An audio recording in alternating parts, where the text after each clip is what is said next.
Hello दोस्तों, आज मैं जो कहानी आपको सुनाने जा रहा हूँ वो काफ़ी डरावनी और रोंगटे खड़े कर देने वाली है। अगर ऐसा हकीकत में किसी के साथ हो जाए तो मुझे नहीं पता वो कैसे रिएक्ट करेगा। तो कहानी की तरफ चलते हैं। एक बार की बात है, अजय अपनी दो बहनों के साथ उनके एग्ज़ाम के लिए उनको एग्ज़ाम सेंटर के लिए लेके जा रहा था अपने बगल वाले शहर में ही। तो होता क्या है कि अचानक से मौसम ख़राब हो जाता है, काफ़ी तेज़ से बारिश होती है और वह रास्ते में रुक कर किसी से रास्ता पूछता है। कहता है कि भैया आसपास में कोई धर्मशाला या होटल मिलेगा जहाँ पे हम रात गुजार सकें, क्योंकि इतनी बारिश में हम आगे ड्राइव तो कर नहीं पाएंगे।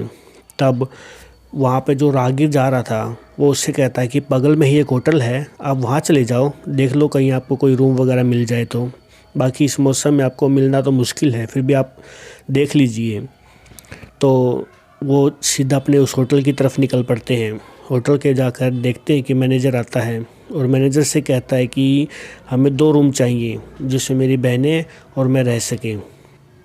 तो मैनेजर कहता है कि 2 रूम तो हमारे पास अवेलेबल नहीं है, हमारे पास तो सिर्फ एक ही रूम खाली पड़ा है, क्योंकि गेस्ट काफ़ी हैं और सारे रूम फुलफ़िल हो चुके हैं। तो कहता है कि ठीक है, हमें एक ही रूम दे दीजिए, हम एडजस्टमेंट कर लेंगे उसमें। और वो रूम नंबर 13 था होटल का। लेकिन मैनेजर अपने पैसों के लालच में ये बताना भूल जाता है कि वो कमरा शापित है, वो प्रेत बाधित है, उसमें भूत प्रेत रहते हैं। वो किसी और को भी होटल नहीं देते। अगर किसी और होटल स्टाफ को, मालिक को पता लगता तो उसमें रहने भी नहीं देते उस जो फैमिली आई हुई थी। लेकिन लालच के चक्कर में उन्हें रुकवा देता है।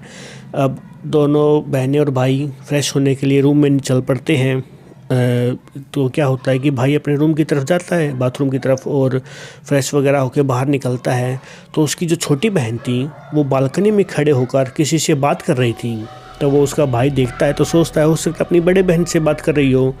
लेकिन तुरंत थोड़ी देर के बाद जब वो पीछे मुड़ कर देखता है तो उसकी बड़ी बहन उसके साथ ही खड़ी होती है। और ये सब नज़ारा देखकर मानो उसके पैरों तले ज़मीन खिसक जाती है।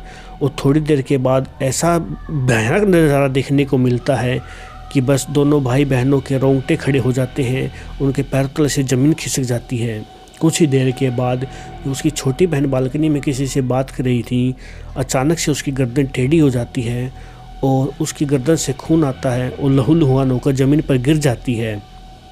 और ये देखते ही देखते पता नहीं क्या होता है कि जो दूसरी बहन थी उसके साथ भी सेम वही वाक़या होता है और उसके साथ भी ऐसा होता है। लेकिन भाग्य और दुर्भाग्यवश दोनों चीज़ें हो जाती हैं। जो उसकी छोटी बहन थी, एम्बुलेंस आती है और हॉस्पिटल जाते जाते छोटी बहन दम तोड़ चुकी होती है और बड़ी बहन किसी तरीके से बच जाती है। तब बाद में पता चलता है कि मैनेजर ने कुछ पैसों के लालच में उनको गलत रूम में ठहरा दिया, क्योंकि वहाँ जो भूत और जो प्रेत रहते थे उस रूम में आने वालों को जिंदा नहीं छोड़ते थे। बस उसका भाई जैसे तैसे उसकी जान बच गई, या उसकी किस्मत थी जिस वजह से उसके प्राण बच गए। उसकी बहन के भी जान बच गई, शायद उसके कोई कर्म या उनके इष्ट देव ने उनको बचा लिया, लेकिन छोटी बहन की जान नहीं बच पाई।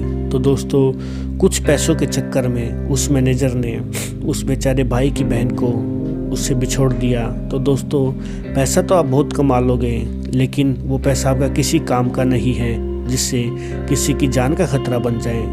तो दोस्तों, अगर कहानी अच्छी लगे तो चैनल को सब्सक्राइब ज़रूर करके जाना। Thank you.